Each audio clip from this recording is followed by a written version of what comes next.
Welcome to Mysteries and Crime, where the shadows of ordinary life hide unimaginable horrors.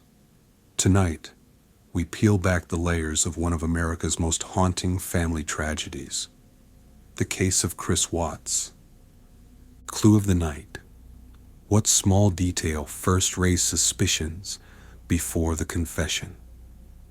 In the summer of 2018, in the quiet suburb of Frederick, Colorado, a pregnant mother and her two young daughters vanished without a trace.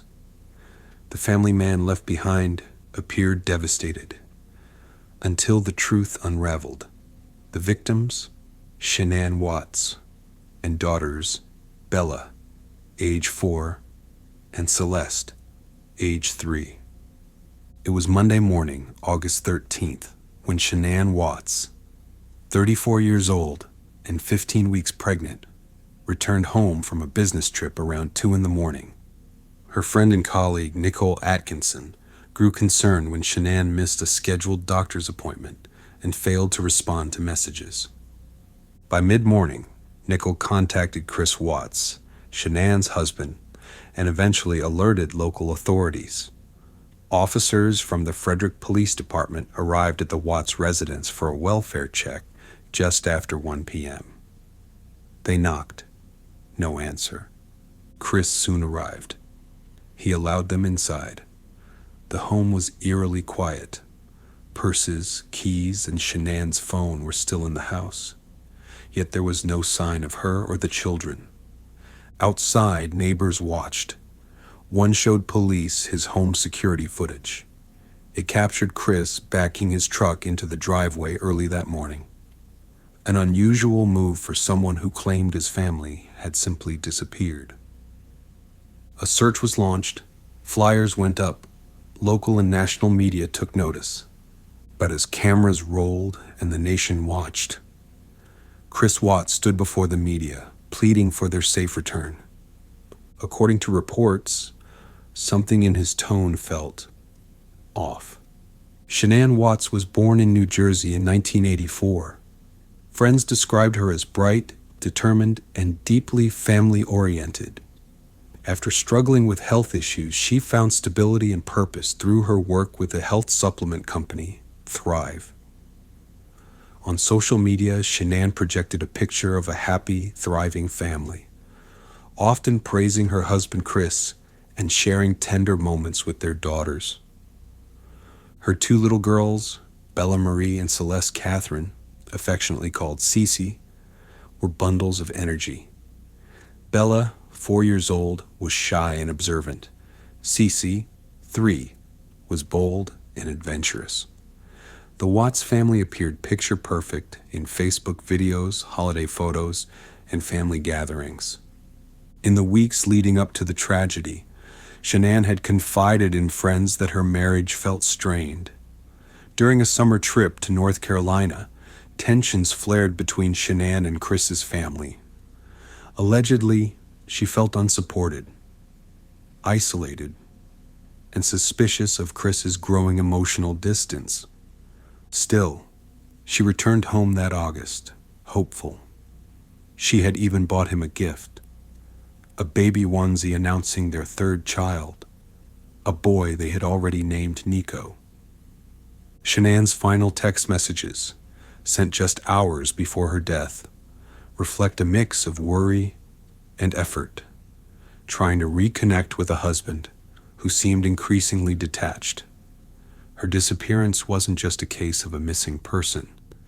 It was the sudden silence of a woman whose life revolved around her children, her home, and the love she thought was still mutual. Christopher Lee Watts, born in 1985, was a quiet, seemingly soft-spoken man working as an operator at Anadarko Petroleum. Friends, co-workers, and neighbors described him as reserved, polite, and deeply devoted to his family, at least on the surface. But according to reports, something began to shift in early 2018.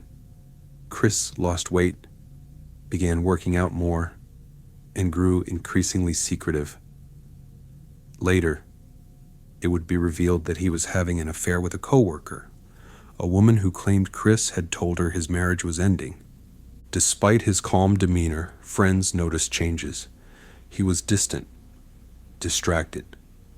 Shanann's family grew uneasy. Chris was reportedly avoiding calls, refusing to engage during family events, and allegedly started sleeping in another room. When Shanann disappeared, Chris portrayed the grieving husband, giving interviews, organizing searches, and appealing to the public. But behind the scenes, inconsistencies emerged. Body cam footage from the initial welfare check shows Chris pacing, rubbing his hands, and avoiding eye contact.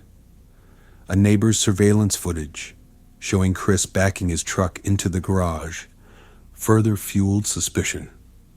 Under pressure from law enforcement and failing a polygraph test, Chris eventually confessed, though his story changed more than once.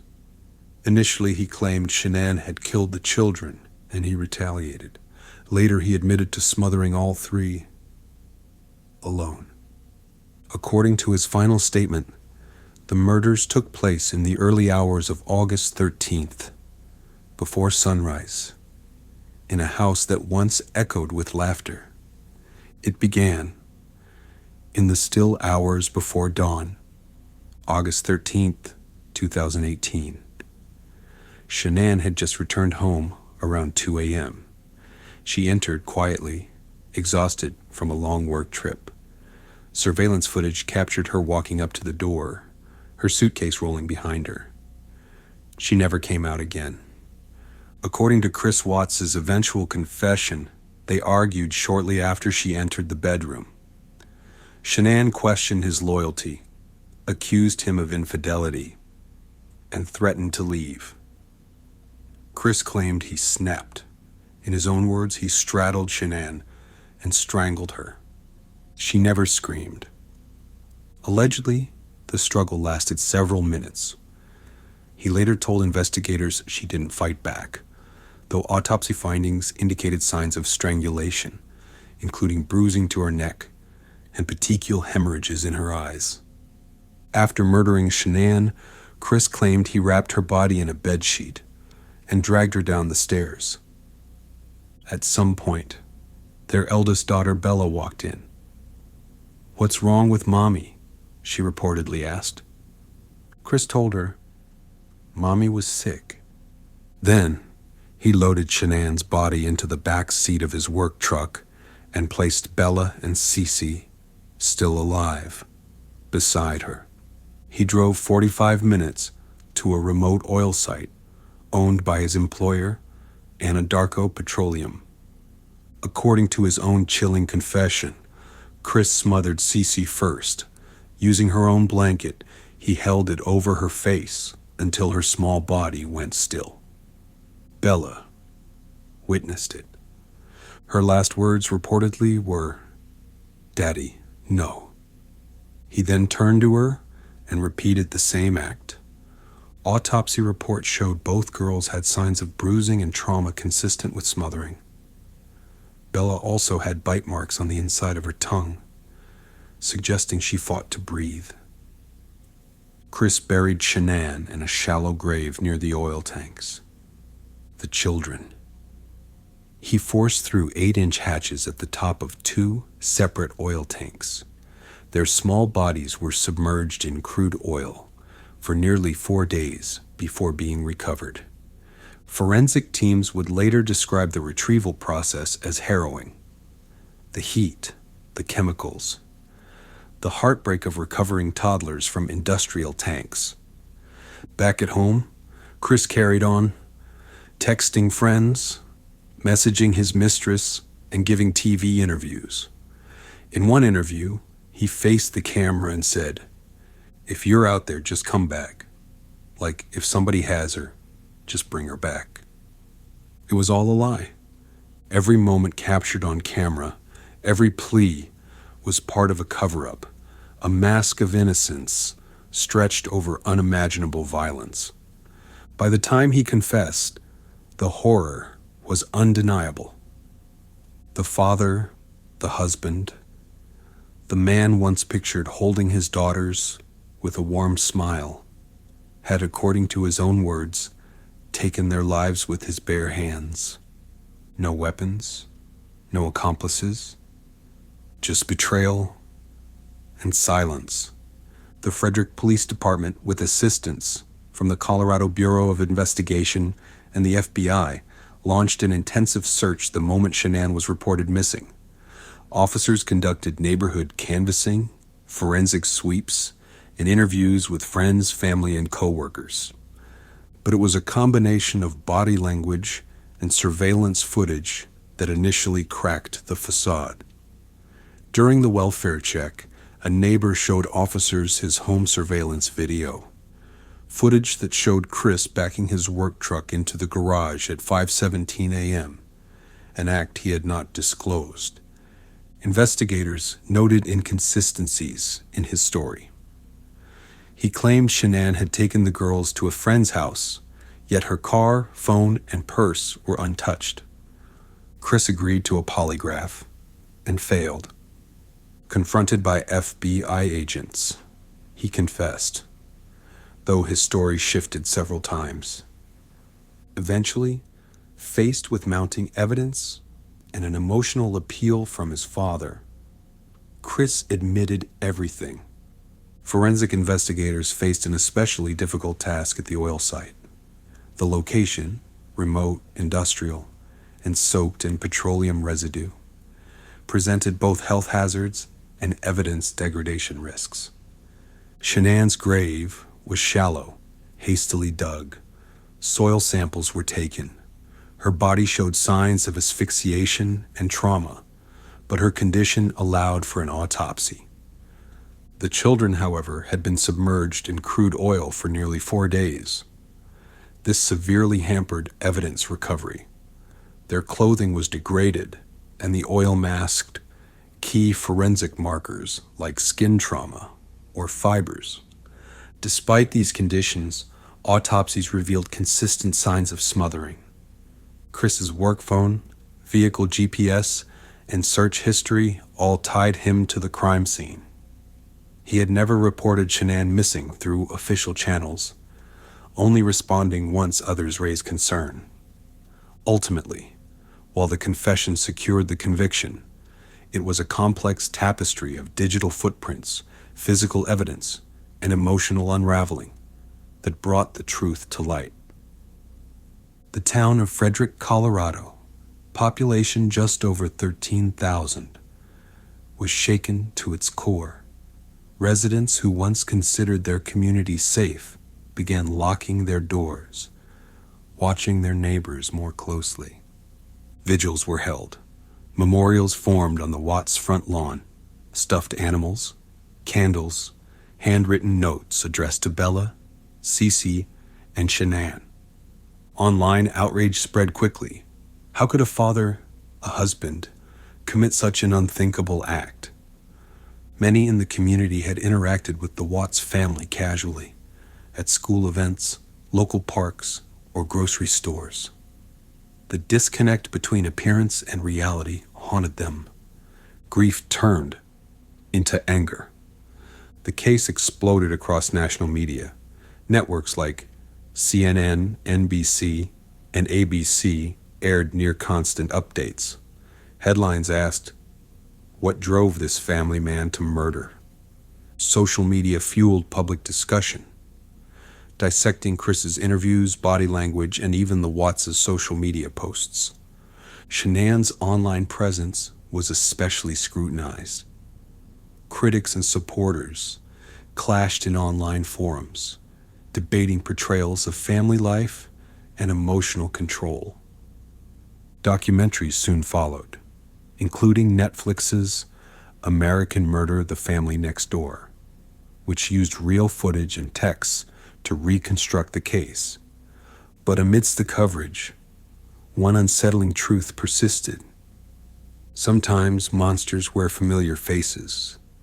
In the early days of the investigation, speculation ran wild. Could Shanann have run away? Was there a kidnapping? Did someone else know too much? For a brief time, Chris Watts himself pointed the finger at Shanann, claiming she had hurt the children in a fit of rage. This theory, allegedly offered during a moment of desperation, quickly fell apart under scrutiny. Friends and family rejected the idea. Shanann's devotion to her daughters was never in question. There were also questions about Chris's mistress. Did she know more than she admitted? According to official reports, she cooperated with investigators and was not charged. But online, theories persisted. Some claimed Chris had planned the murders for weeks. Others questioned whether financial stress or emotional detachment triggered his actions. In the end, the answer may be simpler and more terrifying. Chris Watts acted alone, deliberate, methodical, unforgiving. Chris Watts never faced a jury. On November 6, 2018, he pleaded guilty to 9 criminal counts, including 5 counts of first-degree murder, 1 for unlawful termination of a pregnancy, and 3 for tampering with a deceased human body. This plea deal spared him the death penalty, at the request of Shanann's family, who wished to avoid prolonged trauma through a public trial. On November 19th, he was sentenced to 5 life terms, 3 to be served consecutively without the possibility of parole. Watts is currently housed in Dodge Correctional Institution in Wisconsin, far from Colorado, for his own protection. In a chilling post-sentencing interview with investigators, Chris provided additional details. His calm tone, flat affect, and lack of emotion left even seasoned agents disturbed.